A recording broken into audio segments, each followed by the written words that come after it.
Today, we'll be ranking these 12 skills based on how impressive they are. Now, before we get started, I just want to say if you do any of these skills, you are a very talented individual, and forgive me in advance if I don't think your skill is cool. But anyways, let's dive right in. So, beatboxing, I would drop it in S tier. Now, the reason is simple. If you guys know who this guy is, Wing, he's like a very talented beatboxer. I think he carries the beatboxing industry. That's why he's an S tier. Next up, breakdancing. I'd say I'd put it in cool every time you see it. I'd put it in A tier. Now, I think it's cool every time you see it. There's not a single clip that really stands out. That's why it's not in the S tier. But other than that, I think breakdancing is a very cool sport, as you may call it. Next up, archery. I would put it in D tier. Now, to all you archery people, I know it takes a lot of time, effort, and talent to get really good at your aim, like precise aiming, but for me, it's just not fun to watch. That's why I would keep it in D tier. Parkour.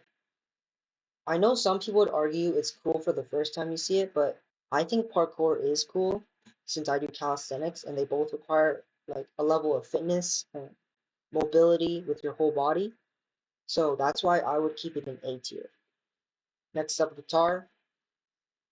I was gonna put it in A tier, but I play piano, so I would move guitar up to S tier, since I think guitar, drums, and piano are all S tier instruments. Next up, juggling. I would keep it in C tier. Now, I do know there's a lot of variations for juggling, but these variations, they're sort of repetitive, if that makes any sense to you, but it is cool. I would think it's really cool for the first time, but I wouldn't watch it every time. Next up, speed stacking. C tier as well. You know, it's just stacking cups, but I know it takes a lot of practice, just like archery and juggling, but at the end of the day, you're just stacking cups. Next up, yo-yo tricks.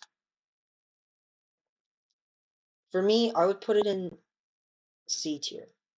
Now, I think people would put it in D tier, but I have a little bit of empathy for people who do yo-yo tricks. This is a very niche skill, and for people that put time and effort into this one, you guys are pretty cool, but I think just for the first time, if I ever see a clip. That's why I would keep it in C tier. Next up, spray painting. I know a lot of you guys may put it in C tier because you guys would think it's cool for the first time, but then afterwards it's just repetitive, but I would almost put it in S tier, so to even it out, I would put it in A tier. A tier seems like the right spot. Every time you see spray painting, it's different art on a different object, so I think that itself is just really cool. Next up, pen spinning. Man, I was gonna put in A tier, but a lot of the pen spinners, I know if there's anybody that does pen spinning watching this, I know you guys would put in S tier because it's just, if you're in school, you're aura farming.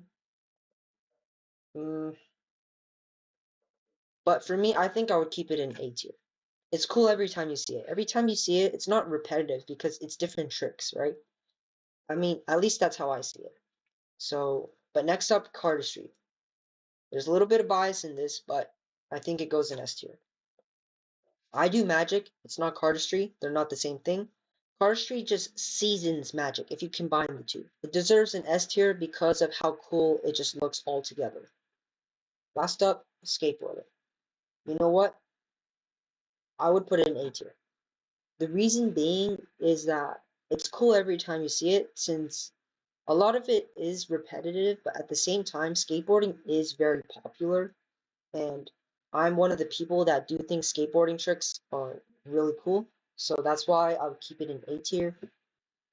Well, that wraps it up for this tier list. If you guys would change anything, just let me know. But other than that, that's it. Peace.